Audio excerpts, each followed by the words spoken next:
Hey folks, tonight I'm going to be opening up this giant package that arrived from Big Bad Toy Store. So sit back and enjoy, and as always, don't forget to like, comment, subscribe, and share this video.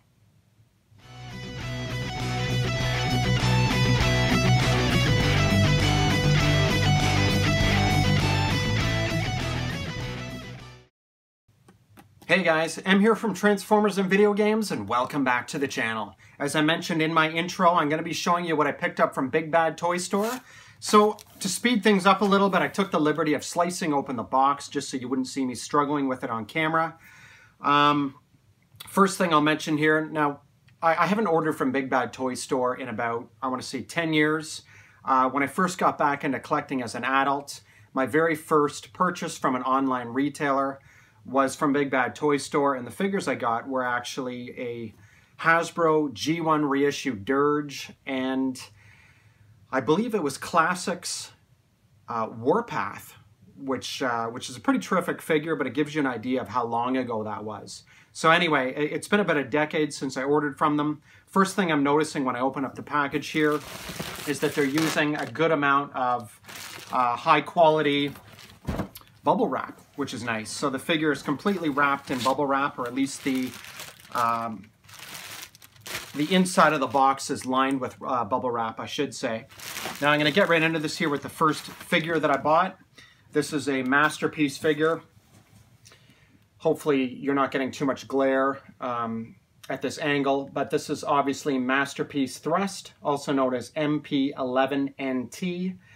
Now, like most other people, I'd been buying the Masterpiece Seekers when they were released. I'd bought Starscream, Thundercracker, and Skywarp, and Ramjet. So obviously I was waiting for the last two Coneheads to be released so that I'd have a full set. I had pre-ordered it from TF Source, and if I'm not mistaken, I had pre-ordered it at $199 US. Any of my longtime viewers would know I'm from Canada, so when you work out the Canadian exchange there, you're looking at about $250 Canadian.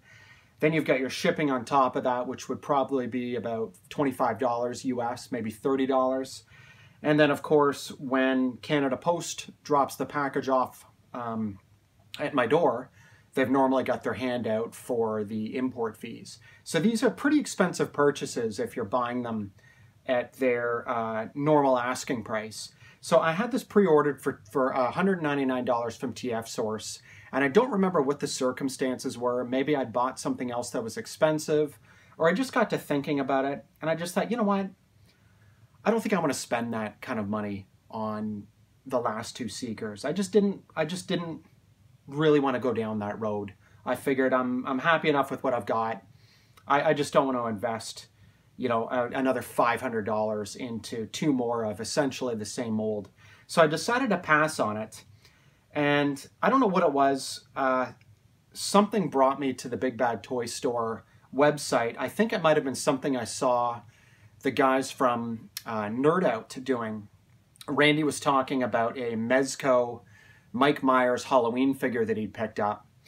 And I do like horror movie figures. I don't really talk about them on this channel, but I love horror movies. I've picked up a couple of horror movie figures that I haven't talked about. So I thought I'd go over to Big Bad Toy Store and see what they had in stock. Unfortunately, the Mike Myers was sold out, but they had a pre-order for another horror figure that I won't mention at the moment right now because I don't want to give anything away. So that's what brought me to the Big Bad Toy Store website. When I was there, I thought I'd check out the clearance items, and I saw that Thrust was on sale, marked down from $199 US. They were asking $85 for this figure. So the way I look at it, that's less than half of the original asking price. So for $85 US, of course, plus shipping and import fees, I thought, I'm going to pull the trigger on this. I know a lot of people don't have a lot of love for the Takara Seekers. I know in particular some of these Coneheads, people complain that they were loose and floppy and that sort of thing. But for me, I plan on getting a couple of new Detolf cases for my basement here. And I want to start displaying some of my Masterpiece figures. So I figure I'm not really going to be handling them too much. They'll mainly be on display in robot mode. So anyways, That's the first purchase I made from Big Bad Toy Store. I'll just put that aside for now.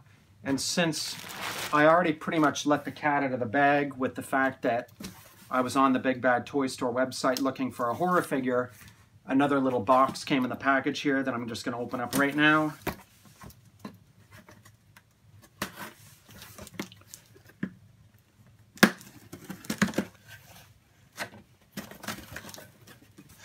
So you can see that this is the Friday the 13th Part 3 Mezco 112 figure. So let me just remove it from the box here. This one's packaged really nicely because I bought, I believe it was collector grade. This cost me $80. The thrust was standard grade, so I guess that's why it wasn't packaged in a separate box. I guess it doesn't look like it's been dinged up or anything like that. So quite honestly, I'll inspect it a little closer later, but I mean, for me, the standard grade for the thrust was fine. But anyways, here's the Friday the 13th figure. Obviously, you're not seeing much in the front of it. The back of the package, of course, it's packaged in this cellophane, so you're probably seeing a lot of glare there. But some of these horror figures are really nice. I know the Michael Myers one looked really good. I'm sort of kicking myself for not finding out about that sooner, but I guess what do you do? But one thing I like about these Mezco figures that they come with cloth clothing, which sort of it's before my time, but I know they remind me a lot of the old Mego figures from the late 70s and early 80s. So I thought it might be fun to get another little display going with some horror figures. Still want to get my hands on a Mike Myers, but this Friday the 13th Part 3 Jason is going to be a really nice one for the collection. I pulled out a couple of my other horror figures that I haven't obviously talked about before, but I'll show them to you real quick right now. A few of the other ones that I've got. This is Friday the 13th Part 2 Jason. This is not Mezco. This is a NECA figure. Again, this is one of the ones with the cloth clothing. And if it doesn't look like Jason, if you're not familiar with the franchise, in Part 2 he had, I don't know if it was like a pillowcase or like a burlap sort of cloth over his head. Kind of goofy, but it was still a pretty terrific movie for the time. And this was one of the NECA figures that I managed to get my hands on in the recent past. So I've got this one that I plan on putting on display when I get my new detolfs. I have Friday the 13th Part 5, A New Beginning. Again, if you're familiar with the series, this isn't actually Jason. If you watch the movie, this was a guy that was getting revenge because of the death of his son. I don't want to get into it, but anyways, it looks like Jason, and it's a great little display piece. But if you watch the movie, it's not actually Jason. But anyways, I thought this one looked pretty good. One thing that's really nice about these NECA ones is I really like the cover art here that you see on the front. On the back here, you're probably not going to be able to see that with the glare. But again, you know, I've just got a real thing for the sort of the figures with the cloth clothing. The last one that I'm going to show you, or sorry, second last one I'll show you is another NECA. This is Part 6. This one's really nice. Part 6 was actually one of my favorite Friday the 13th movies. I've seen that one the most, so it certainly sort of has a lot of nostalgic value, I guess you could say. But the artwork on here is terrific again. Jason looks pretty fantastic here as well. And the last one I got is other than the one that I just unboxed here. This is my most recent acquisition from Toys R Us here in Canada. This is the Friday the 13th, the final chapter. I haven't opened this one up.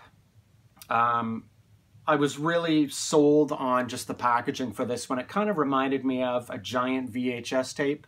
If you grew up in the 80s, then you certainly know what I'm talking about. But opening it up,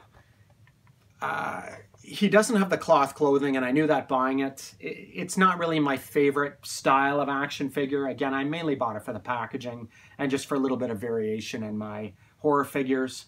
But I think for me, for any future purchases that I buy, they'll be the Mezco or NECA style with the cloth clothing. Anyways, that's it for as I drop my figure. That's it for my horror figures that I wanted to show you. The last figure that I'm going to show you in the box here from Big Bad Toy Store is another Masterpiece figure. Let me just get the shipping box out of the way here. So here we have got Masterpiece Dirge. I believe the normal asking price on this was $199 as well. I had, again, when I decided not to get Thrust, at the time, I pretty much wrote this figure off too, because again, I just didn't want to sink that kind of money into these figures anymore.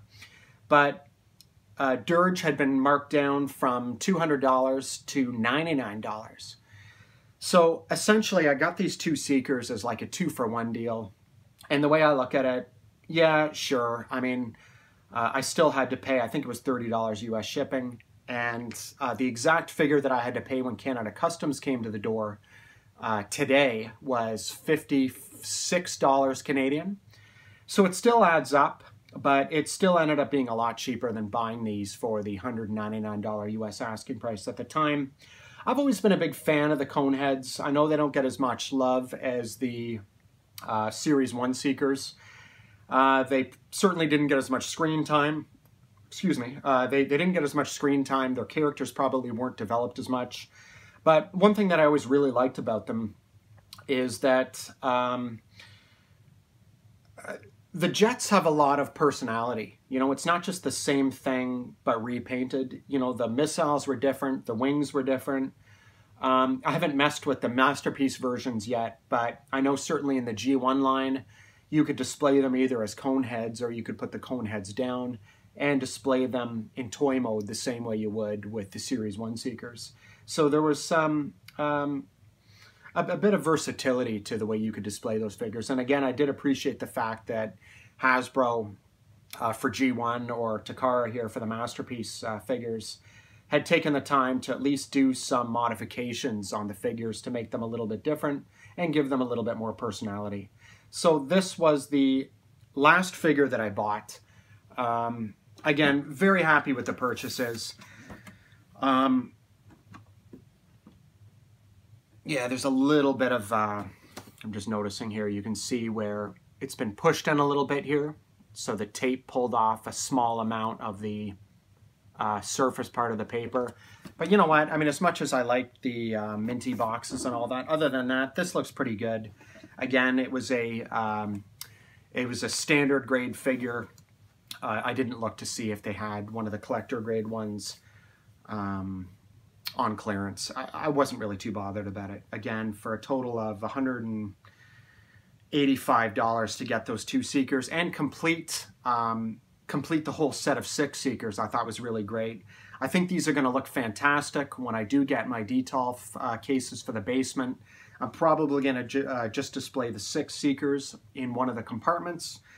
And maybe when the time comes, I'll even make a video and get some input from you guys as to how and what else I should display in the other sections of the shelf.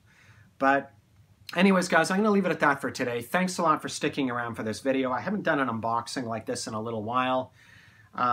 Somebody had asked me a while ago why I don't collect Masterpiece figures, and I mentioned this in one of my Transformers collection videos as well that generally focus on G1 stuff. I did tell them, you know, I do collect them, I just don't focus on them a lot for whatever reason on my YouTube channel. So I might actually put a little bit more attention into Masterpiece figures for my channel. But anyways, thanks again for watching, everybody. If you haven't already done so, be sure to like, comment, subscribe, and share this video. And I've actually got another package coming. This one is coming from Transformerland. So when that one arrives, I'm probably going to do another unboxing like this. And yeah, I'm going to leave it at that. Thanks again for watching, everyone. Take care.